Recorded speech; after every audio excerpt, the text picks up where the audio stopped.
Bendecido sábado, amado y amada de Dios. Quiero compartir un mensaje de Dios. Este no es el mensaje del domingo, para mañana hay otro mensaje, pero quería un plus, quería compartir contigo porque durante la semana el Señor me estuvo hablando y puso en mi corazón compartir. Tú puedes verlo o no verlo, es simplemente aceptar o no rechazar el link. Pero si es de bendición para vos, te animo a que no solamente lo escuches, sino que además de verlo, lo compartas con otras personas.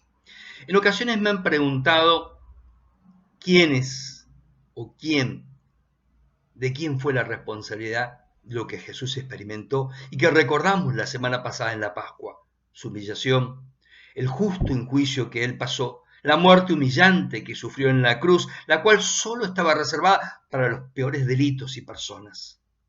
Al leer los evangelios me doy cuenta que ayer como hoy, los Herodes, los Poncios Pilatos, aunque son tan distintos, ante los propósitos de Dios, se ponen de acuerdo para lo malo, para hacer mal, para entorpecer las cosas de Dios. Me hizo pensar quiénes tienen la responsabilidad de lo que pasó en esos días y recordamos hace poquito. Y cómo eso impacta cuando leemos los evangelios o vemos una película de todo lo que el Señor pasó por causa tuya, por causa mía, por causa de todos aquellos que recibirán el amor de Dios y se volverán a Él. El Antiguo Testamento nos dice que esto ya estaba previsto por Dios. Isaías 53 nos habla algo, el Salmo 22 y otros salmos también nos hablan de su muerte y del abandono que él sufriría y todo lo que sufriría en la cruz. Daniel 9:26 dice que cuando él muere en la cruz, el diablo aprovecharía para dispersar el rebaño. Por eso en el Evangelio que Lucas escribe, el doctor Lucas, en Lucas 22:22 dice lo siguiente: Jesús está en la cena del Señor en el aposento alto, posiblemente en la casa de Juan Marcos, y allí cuando él menciona que uno de ellos lo va a traicionar, ellos al preguntarse, Jesús evade decir quién es, pero dice lo siguiente: porque en verdad el Hijo del Hombre va según se ha determinado en los cielos. Pero hay de aquel hombre mediante el cual él es traicionado. Esta acción que Judas va a cometer, la cual ya había planeado previamente con los religiosos, pero el Señor no estaba ajeno a lo que estaba sucediendo. Dios sabía de antemano esto. En el comienzo del Evangelio de Lucas, el capítulo 22, dice, se acercaba a la fiesta de los panes sin levadura, llamada la Pascua. Y los principales sacerdotes, los escribas, buscaban cómo dar muerte a Jesús, pues temían al pueblo y no querían hacerlo durante la fiesta. Entonces Satanás entra en Judas, llamado Iscariote, que pertenecía al número de los 12, el cual trató con los principales sacerdotes, con los oficiales, sobre cómo podía entregárselo a ellos. Ellos se alegraron y convinieron en darle dinero a cambio de su acción. Él aceptó y comenzó a planear el momento oportuno para entregar a Jesús, traicionarle sin hacer un escándalo. Esto es interesante porque lo cierto es que el texto nos dice que los religiosos, los principales sacerdotes y los escribas, estaban buscando la ocasión de matarle. Es increíble lo que puede hacer los celos. La fama de Jesús generó dos problemas para estos hombres. Por un lado, temían que su fama en aumento, que la gente comenzara a una revuelta por la fama que él tenía, que trataran de hacerlo rey y Mesías, y esto condujera a una rebelión y una posterior levantamiento de las fuerzas armadas de los romanos y que viniera una masacre. Pero también es cierto que la fama de Jesús, cómo la gente lo admiraba, lo seguía, cómo lo escuchaba, había generado en ellos celos religiosos. Los celos religiosos son en verdad algo horrible. Han hecho cosas tremendas a lo largo de la historia. En nombre de la religión se han hecho precisamente cosas realmente terribles, causando dolor, tortura y muerte, cuando el celo religioso nubla el amor y el corazón de las personas. Lucas nos sugiere que al parecer Judas sabe, de alguna manera, se había enterado de las intenciones que tenían los sacerdotes y los principales religiosos. Por eso lo que ya estaba leudando en su corazón, porque la Biblia no aclara. Satanás sí se aprovecha de lo que hay en él. Tal vez estaba en desacuerdo con la forma en que Jesús estaba manejando las cosas. Tal vez la perspectiva que él tenía sobre cómo debería actuar su Señor y Maestro no estaba muy conforme con esto. Entonces decide entregarlo. Y Satanás se da cuenta de esto y lo aprovecha y lo lleva precisamente para que germine lo que ya hay en su interior. Cuando leo y analizo este pasaje, viene a mi mente el diálogo entre el Señor y el Caín en Génesis capítulo 4, cuando el Señor se da cuenta que Caín está mal, que está odiando a su hermano, porque él no presentó una buena ofrenda, Caín, y sí fue buena la ofrenda que recibió Dios de Abel. Algo comienza a germinar en el corazón de Caín. El Señor se da cuenta y le dice, el pecado está a la puerta, pero tú puedes dominarlo. Judas, lejos de hacer volar los pájaros de su cabeza, los pensamientos que estaban dando vuelta en su interior fueran corridos porque lo iban a llevar a algo malo, decide ir con los religiosos, acordar cómo entregarlo. Lucas 22:6 nos da claros indicios que había un plan por parte del traidor. Él dice, aceptó y comenzó a buscar el momento oportuno para entregarlo. En Lucas 22:53 más adelante va a decir algo interesante también y que quiero compartir contigo.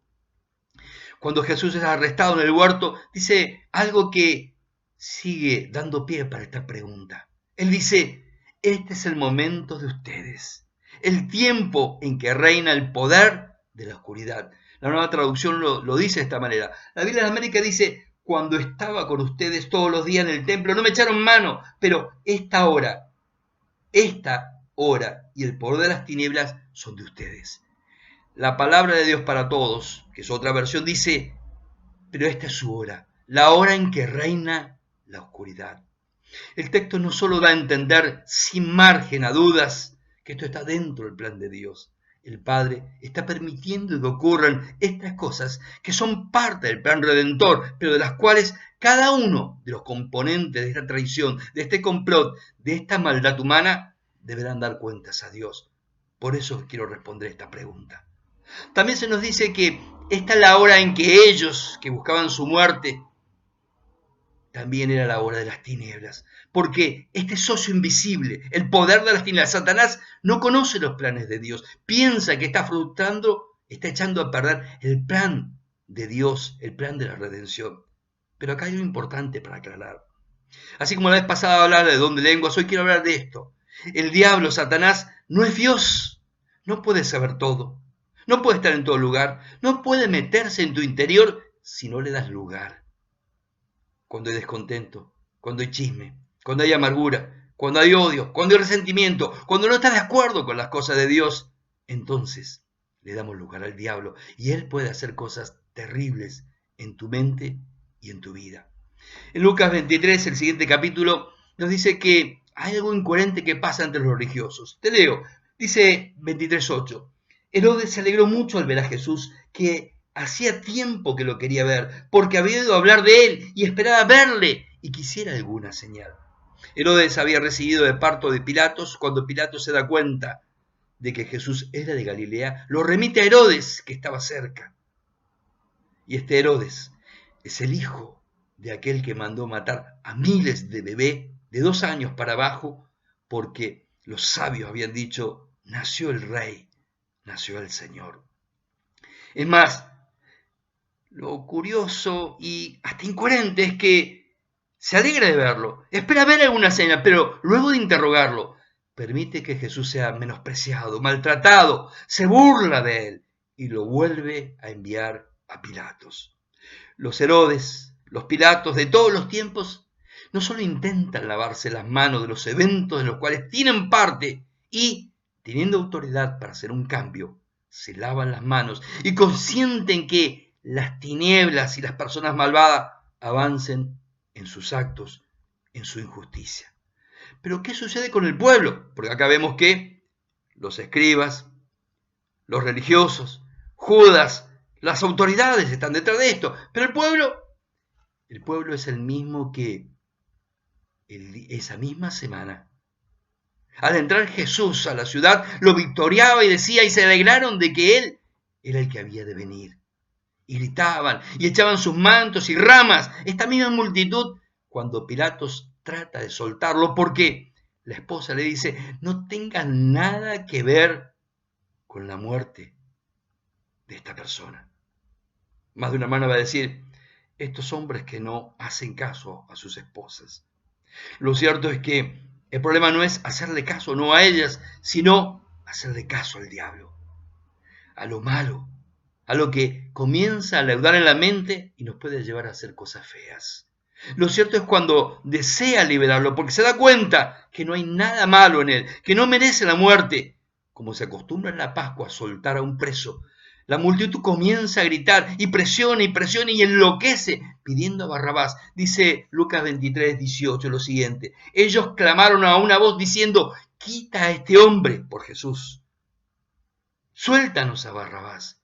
Insisten más adelante, porque Satanás pide a Barrabás, que era un sedicioso, un homicida. Dice más adelante el verso 22, y él les dice por tercera vez, ¿por qué? ¿Qué mal ha hecho este hombre? Dice Poncio Pilatos. No he encontrado en él ningún delito digno de muerte. Lo voy a castigar y soltar.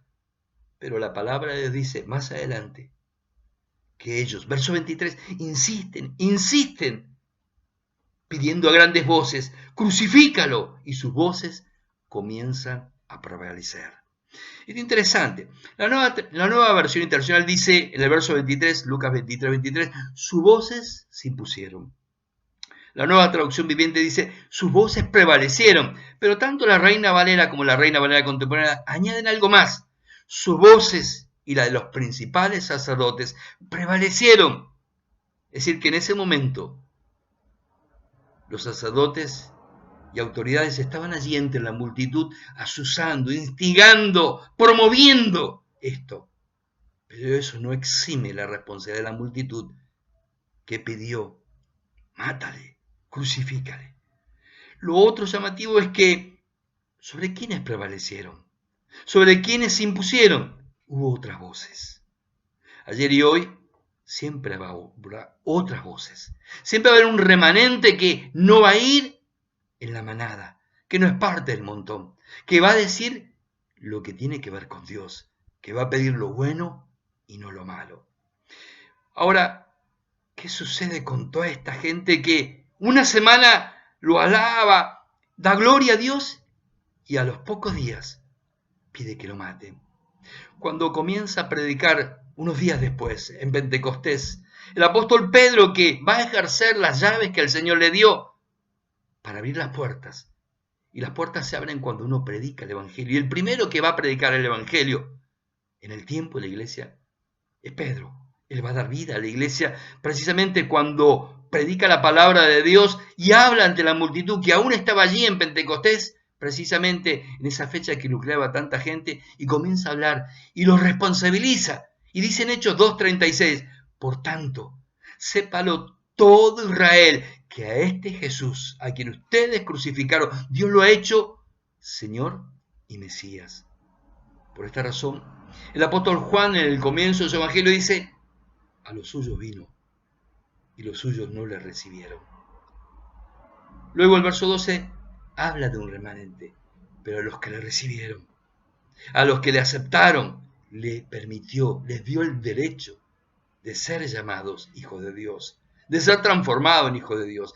Y un remanente es aquel que precisamente sale del montón y comienza a seguir a Jesús y es transformado por él, por el poder de Dios, y recibe una nueva vida y una nueva identidad. Ahora, volviendo, es interesante lo que dice el Evangelio de Lucas, capítulo 22:30. Cuando están por juzgar, el Señor dice que los apóstoles van a juzgar a las 12 tribus. ¿Por qué? Porque salvo que se arrepientan y acepten la misma propuesta que Pedro va a hacer más adelante en Pentecostés, en Hechos 2:38, todos los que viven alejados de Dios, todos los que viven sin tomar en cuenta al Señor, Él pedirá cuentas de su vida y de su accionar. ¿Qué debemos hacer si estamos alejados de Dios?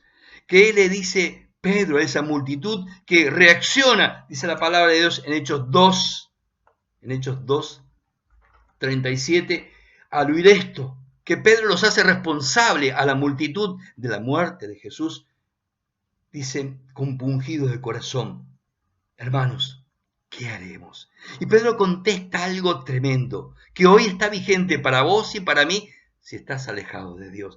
Pedro dice, arrepiéntete y bautízate en el nombre del Señor, para recibir en el nombre de Cristo perdón de pecados y recibirás el don del Espíritu Santo. Porque la promesa es para todos, para sus hijos y para todos los que están lejos, para tantos como el Señor llame a sí mismo. Amigo, aún ateos, gnósticos, pseudo creyentes, seguidores de sectas, toda persona deberá dar cuenta a Dios de cómo ha vivido, qué hizo con el regalo de Dios para su vida, si lo recibió o lo rechazó, si lo recibió y lo malgastó, si se negó a buscar a Dios, y aunque precisamente los cielos dan testimonio de que hay un creador, quiero decirte algo para ir terminando. Si eres un seguidor de Jesús, sigue, anda de acuerdo a la enseñanza del Señor, sigue sus pasos y ejemplo. Si aún no eres uno de los que sigue a Jesús, debo decirte que un día vas a partir. Tu destino y eternidad estarán condicionados por la respuesta que hoy, en esta vida, aquí y hoy, le vas a dar a Dios, porque Él te busca, Él te ama, te llama a que te vuelvas a Él. Anhelo que medites a través de este mensaje en tu condición, que tomes una decisión buscando a Dios, buscando al Señor, buscando su dirección en la intimidad de tu casa, de tu hogar. Y para los que ya caminan en compañerismo con Dios, no aflojes, persevera, aún más, sigue andando en el Señor, más y más. Dios les bendiga y nos encontramos mañana con un mensaje para la iglesia y para todo aquel que quiera oír al Señor.